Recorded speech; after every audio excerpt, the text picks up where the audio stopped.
नमस्कार, मैं हूं आपके साथ ज्योति सिंह। स्वागत है आप सभी का हमारे खास कार्यक्रम सवाल आपका है में।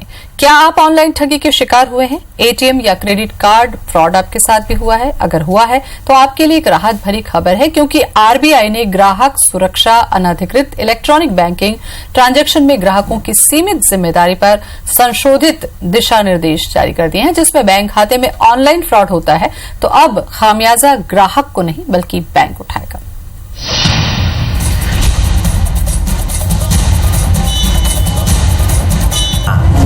ऑनलाइन शॉपिंग में ठगी, एटीएम में फ्रॉड, नेट बैंकिंग में भी झांसा। एक नहीं, सैकड़ों, हजारों ही नहीं बल्कि लाखों लोगों के साथ आए दिन कहीं न कहीं ऑनलाइन शॉपिंग में धोखाधड़ी होती है। तो कहीं एटीएम और क्रेडिट कार्ड से पल भर में पैसे जालसाज हड़प लेते हैं।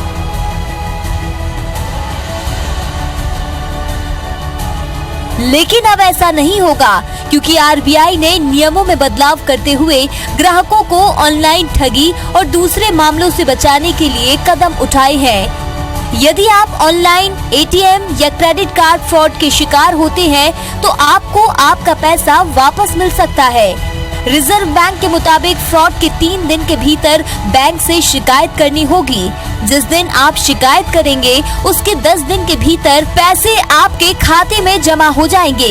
लेकिन यदि ग्राहक थर्ड पार्टी फ्रॉड की जानकारी देने में 3 दिन से ज्यादा का वक्त लगाता है तो उसे 25,000 रुपए का नुकसान खुद उठाना पड़ेगा। इससे ज्यादा नुकसान की भरपाई बैंक करेंगे। लेकिन ग्राहक की लापरवाही, जैसे अपने खाते की जानकारी किसी दूसरे को बताने की वजह से यदि नुकसान होता है तो इस नुकसान को उसे खुद ही उठाना पड़ेगा। इसके साथ ही अनधिकृत ट्रांजैक्शन की जानकारी देने के बाद यदि कोई नुकसान होता है तो इसकी जिम्मेदारी बैंक की होगी। यदि आपके साथ भी कोई धोखाधड़ी होती है तो याद रखिए, 3 दिन के भीतर बैंक से जरूर शिकायत करें। Bureau report IBC 24। टेक्नोलॉजी जितनी हमें सुविधाएं दे रही है, कहीं न कहीं उसमें जो लूप होल होते हैं उसकी वजह से ठगी का शिकार भी लोग हो रहे हैं। कैसे बचे इस ठगी से? बैंक की इसमें कितनी जिम्मेदारी है? आपकी जागरूकता के लिहाज से कितनी जिम्मेदारी है? इस पर हम चर्चा करेंगे। हमारे साथ हमारे खास मेहमान जुड़ चुके हैं। सीपी व्यास हैं, ब्रांच मैनेजर अपेक्स बैंक के। व्यास जी, बहुत बहुत स्वागत है आपका। धन्यवाद। और जो दर्शक इस वक्त हमारा कार्यक्रम देख रहे हैं, अगर आप भी ऑनलाइन ठगी के शिकार हुए हैं या इससे बचने के उपाय या जानकारी कुछ आप चाहते हैं या सुझाव देना आप चाहते हैं तो आप हमें इस वक्त कॉल भी कर सकते हैं। हमारा नंबर लिख लें आप 400877। रायपुर से बाहर के दर्शकों को हम रायपुर का कोड बता देते हैं 077 पर। तो चलिए इस कार्यक्रम में चर्चा हम करते हैं। जब तक आपके फोन कॉल से समस्याएं हम तक पहुंचे, कुछ जाने हम व्यास जी से। व्यास जी, अगर जब हम बात करते हैं टेक्नोलॉजी की, जैसा मैंने शुरू में कहा, जब कोई सुविधा हमें मिलती है तो जैसा कि विज्ञान के लिए कहा गया कि तो वरदान भी है तो वो अभिशाप भी है। जैसे ही टेक्नोलॉजी आपके पास में आती है तो उसमें कुछ कमी ये कह सकते हैं या दूसरों की ज्यादा जानकारी कह सकते हैं, कहीं ना कहीं ये हमारे लिए मुश्किल खड़ी करती है। इस बारे में कुछ कहिए। देखिए, बहुत सीधी सिंपल सी चीज है कि आज की डेट में बहुत एडवांस बैंकिंग, जिसमें हम बोल सकते हैं क्रेडिट कार्ड का हो गया, एटीएम का हो गया और नेट बैंकिंग का फैसिलिटी सभी कस्टमर्स को, सभी बैंक करीब सब बैंक अपने ग्राहकों को दे रही है। तो इसमें बैंक जो सुविधा देती है उसमें मैक्सिमम जो सेफ्टी मेजर्स होते हैं, यानी सुरक्षा के जो उपाय होते हैं, बैंक अपने लेवल पे टेक्नोलॉजी के माध्यम से रखती है। फिर भी कभी कभार इस तरह के धोखे होते हैं कि वो टेक्नोलॉजी जो रहती है वो उसमें से किसी के तोड़ निकाल के किसी तरह के फ्रॉड हो जाते हैं। तो उसके लिए आरबीआई की जो गाइडलाइन है वो काफी बैंकिंग से जुड़े हुए ग्राहकों के लिए काफी राहत भरी है कि वो अपनी उसमें बचाव भी कर सकते हैं, अपने पैसों की सुरक्षा भी कर सकते हैं।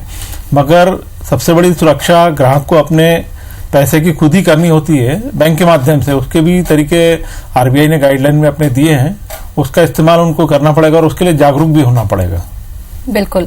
सबसे पहले बात करते हैं ऑनलाइन बैंकिंग की। व्यास जी, चूंकि बैंक में अब बहुत सारी जो बिल की बातें हैं या तमाम जो पैसों का लेन देन है अब वो हम सीधे ऑनलाइन करने लगे हैं।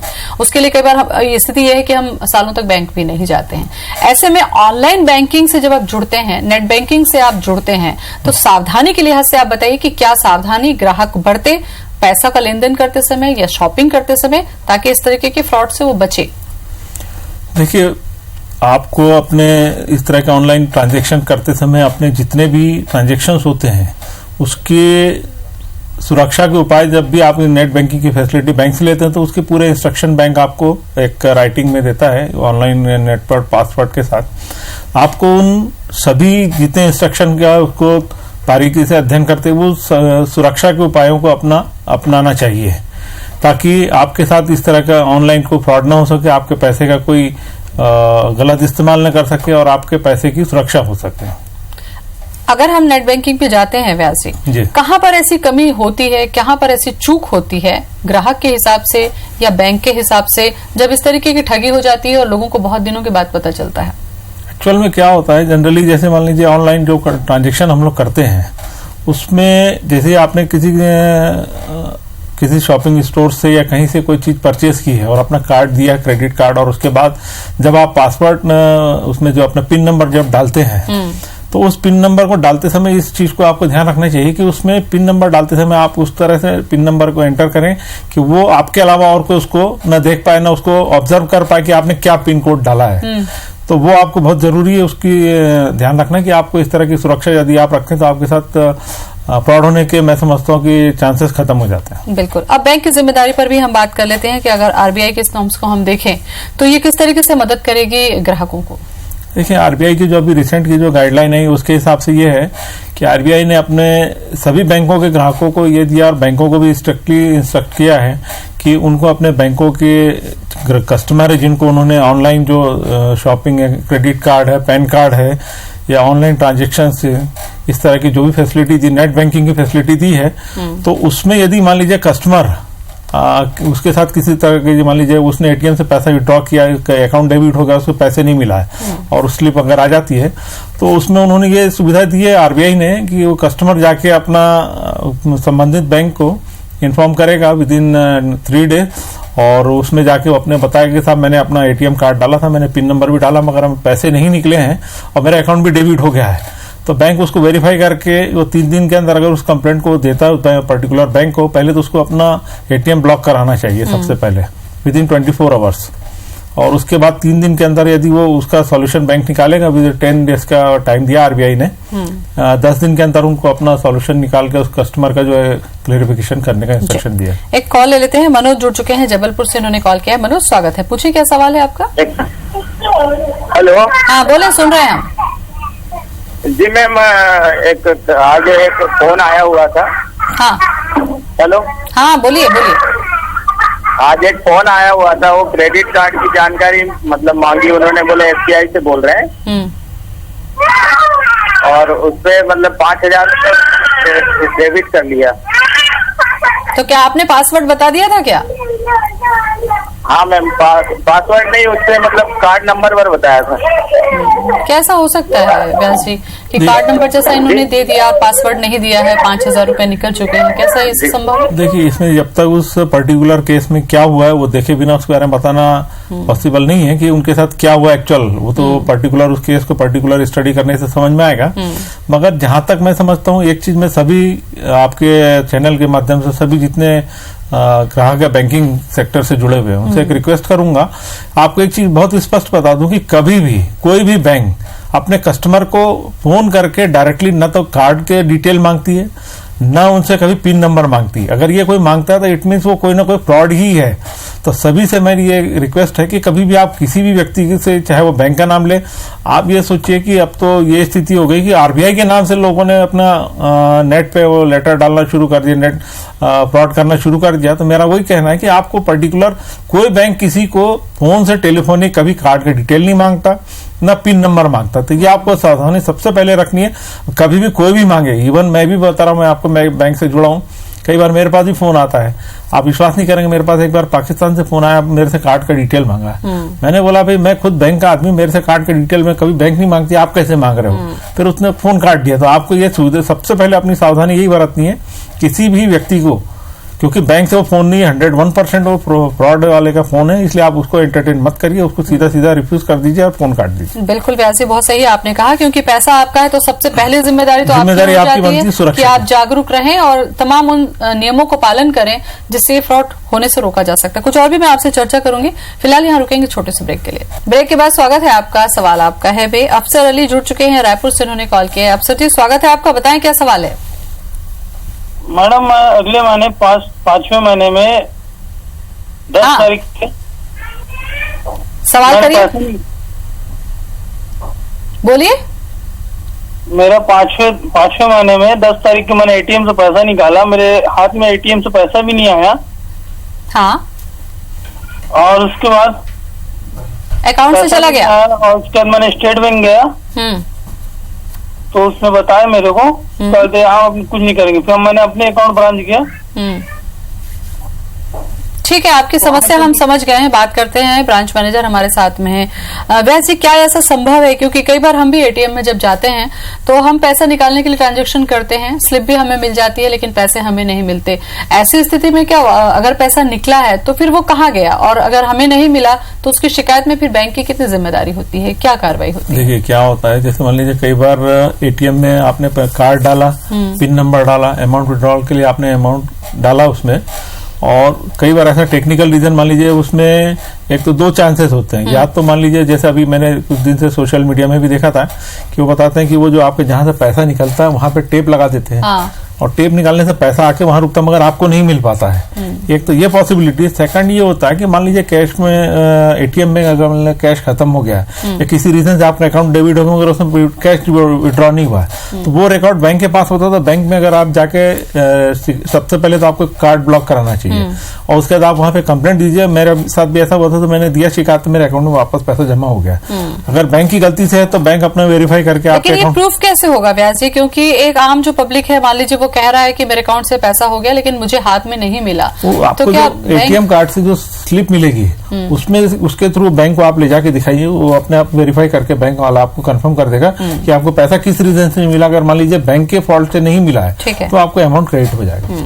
महेश जुड़ चुके हैं मध्य प्रदेश से, अगले कॉलर है। महेश, स्वागत है आपका। संपर्क लगता है टूट गया।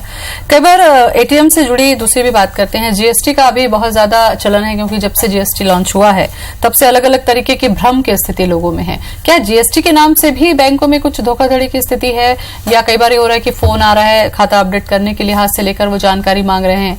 इसके बारे में कुछ जानकारी भी दीजिए आप, तो कि जागरूकता हो जाए कि बैंक की क्या भूमिका है अब जीएसटी को लेकर। देखिए, जीएसटी के बारे में अभी आरबीआई के और बैंकों के पास अभी बहुत ज्यादा क्लियर इंस्ट्रक्शन अभी नहीं आई हैं, इसलिए बहुत ज्यादा डिटेल नहीं बता पाऊंगा उसमें अभी, तो क्योंकि वो प्रोसेस में ही है अभी। और अभी उसमें बहुत सारे इंस्ट्रक्शन आना है, आरबीआई की गाइडलाइन आना है, और उसमें बहुत सारे इंस्ट्रक्शन भी अभी आने बाकी हैं। तो थोड़ा सा वेट करना चाहिए कि जीएसटी के बारे में जो भी अभी आएंगे इंस्ट्रक्शन, तो उसके जब पूरे फुल फ्लैश गाइडलाइन आ जाएगी उसके बाद ही उस बारे में कुछ बता पाएंगे। अभी फिलहाल उसमें बहुत नहीं, सवाल इससे थोड़ा सा हटके था व्यास जी। लोगों का फोन आ रहा है, जैसे कि फ्रॉड होता है कि फोन आ रहा है, जीएसटी में आपका खाता अपडेट करना है, तो वो तमाम जो जानकारी है वो एटीएम या क्रेडिट कार्ड की ले रहे हैं। वो गलत। क्या ऐसी संभावना है कि बैंक से इस तरीके का बैंक मैंने आपसे बताया ना कि बैंक कभी भी इस तरह से अपने कस्टमर्स को फोन नहीं करता। चाहे देखिए, बैंक कभी मान लीजिए आपको किसी तरह की जानकारी चाहिए, या आपको कोई, जैसे मान लीजिए अभी केवाईसी अपडेट कराने के बारे में आरबीआई ने बहुत क्लियर इंस्ट्रक्शन दिए अपने सभी बैंकों को, तो सब बैंक के अपने कस्टमर से बाकायदा उनको एसएमएस के थ्रू मैसेज देती है, उनके जो रजिस्टर्ड मोबाइल नंबर उन पे देती है। मगर टेलीफोनिक कभी किसी से नहीं कहा, किसी बैंक वालों को इतना नहीं, हजारों कस्टमर होते हैं तो पॉसिबल भी नहीं कि एक एक को टेलीफोनिक इन्फॉर्म करें कि आप अपना केवाईसी अपडेट कराइए। तो बहुत क्लियर चीज है कि टेलीफोनिक जो भी अगर इस तरह के आपको फोन आते हैं तो फ्रॉड है, वो उनसे बचना चाहिए, आप उनको अवॉइड करिए। जाके डायरेक्टली अपनी रिलेटेड बैंक में जाके, बैंक ब्रांच में जाके उस बारे में अपना जो भी आपके कॉन्सेप्ट है उसको क्लियर करिए। बिल्कुल, कुछ और भी चर्चा मैं आपसे करूंगी। फिलहाल यहाँ पर वक्त हो चला है एक और छोटे से ब्रेक का। ब्रेक के बाद स्वागत है आप सभी का हमारे खास कार्यक्रम सवाल आपका है में। वैसे अगर हम बात करते हैं ऑनलाइन की, तो बहुत सारी चीजें अब हम ऑनलाइन कर चुके हैं, चाहे शॉपिंग करने की बात हो, टिकट कटाने की बात हो, बिल पटाने की बात हो, सब कुछ हम सुविधा के लिहाज से अब कर रहे हैं। ऐसे में एक शिकायत ये भी आती है कि अब रेलवे की जब टिकट लेते हैं और आप जब कैंसिल कराते हैं उसको, उसके बाद जब पैसा आना चाहिए अकाउंट में, या तो वो आता नहीं है या कई बार उसमें कम बहुत ज्यादा हो जाता है। तो इससे जुड़ी शिकायत क्या हम बैंक से करें, रेलवे से करें, कहाँ करें? कई बार लोगों को ये पता भी नहीं होता है। देखिए क्या होता है कि ऑनलाइन, जैसे रेलवे के रिजर्वेशन की आप बात कर रही हैं, तो ये ट्रांजैक्शन तो क्योंकि रेलवे के आईआरसीटीसी के थ्रू होता है, तो लेकिन पैसा हमारे बैंक से कटता है उस समय। बैंक से कटता है, बैंक ने आपके पेमेंट करने तक की जिम्मेदारी बैंक की है। हाँ। मगर उसके बाद कैंसिलेशन के बाद की जो पेमेंट की जो जिम्मेदारी है वो आईआरसीटीसी की, रेलवे की है। तो उससे जुड़ी जो भी प्रॉब्लम है उसका सोल्यूशन जो है रेलवे या आईआरसीटीसी तक होगा। अच्छा, महेश वापस जुड़ चुके हैं हमारे साथ गुना से। महेश, स्वागत है आपका, पूछें सवाल। नमस्कार। नमस्कार। स्वागत है जी। सर मैडम मैं व्यास जी से ये जानकारी पूछना चाहता हूँ, एपेक्स बैंक जो है, एपेक्स बैंक जो सहकारिता आती है इसके अंदर, इसमें क्या है जो किसानों को ऋण दिया जाता है, इसका भी एटीएम का सिस्टम कब चालू होगा मध्य प्रदेश में? देखिए, मध्य प्रदेश का तो मुझे जानकारी नहीं है, मगर फिलहाल मैं आपको बताना चाहूँ कि हमारे अपेक्स बैंक की 7 नई ब्रांचेस खुल रही है जो हमारा डायरेक्टली एग्रीकल्चर फाइनेंसिंग से रिलेटेड है। रायगढ़ जिले में हमने करीब पूरे अपना छत्तीसगढ़ में हमने करीब 9 लाख 9.5 लाख हमने क्रेडिट कार्ड बांटे हैं, और रायगढ़ जिले में हमारी नई ब्रांचेस शुरू हो रही है और उसमें भी हमने क्रेडिट कार्ड बांटा है। एटीएम जो है वो एटीएम के थ्रू यूज कर सकते हो। बिल्कुल, ऐसी स्थिति में उन लोगों के लिहाज से भी मैं चर्चा करूं व्यास जी, जो बहुत ज्यादा एटीएम यूज नहीं कर पाते हैं या कई बार पासवर्ड को लेकर प्रॉब्लम होती है, कई बार वो भी ठगी का शिकार हो जाते हैं, उनके लिहाज से कुछ जागरूकता की बातें आप बताएं यहाँ से। देखिए, एटीएम का पूछ रहे हैं ना आप, तो हाँ, एटीएम में मेरा ये कहना है कि सबसे बड़ी बात तो यह है कि आपको एटीएम में 2-3 चीजों का खास ध्यान रखना चाहिए कि जब भी आप एटीएम यूज करते हैं तो आपके आसपास, एटीएम मशीन के आसपास आप पर्टिकुलर उस केबिन में आप ही हो, और दूसरा कोई हो तो उनको आप बाहर कर दें।